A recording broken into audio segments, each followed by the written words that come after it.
Face au virus, le gouvernement riposte avec un couvre-feu censé limiter la propagation de l'épidémie. Notre objectif, ça doit être de réduire les contacts privés qui sont les contacts les plus dangereux, ce qui est souvent des moments de convivialité, il faut bien le dire. C'est ça qui est cruel dans la gestion de cette maladie.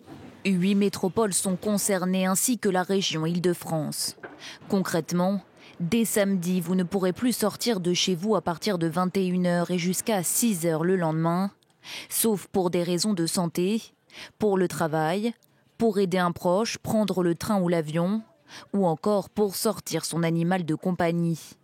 C'est donc le grand retour des attestations de déplacement, à l'image de celles mises en place pendant le confinement. Évidemment, il y a des sanctions qui sont appliquées au moment où les gens ne respectent pas les interdictions de ce couvre-feu de 21h à 6h. Une amende de 135 €, c'est-à-dire la même amende que pendant le confinement.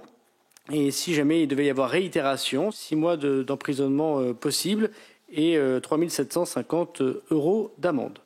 Le retour de l'état d'urgence sanitaire dès samedi marque aussi l'arrivée de nouvelles restrictions sur l'ensemble du territoire. Toutes les fêtes privées, comme les mariages ou les soirées étudiantes qui se tiennent dans des salles des fêtes, dans des salles polyvalentes ou tout autre établissement recevant du public, seront interdites.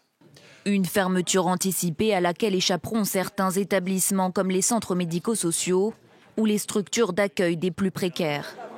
Tous les restaurants de France devront, eux, limiter à 6 le nombre de personnes par table et enregistrer le nom de chacun de leurs clients pour faciliter le traçage des cas contacts. Ces mesures doivent durer 4 semaines, mais le chef de l'État entend les étendre jusqu'au 1er décembre, si le Parlement l'autorise.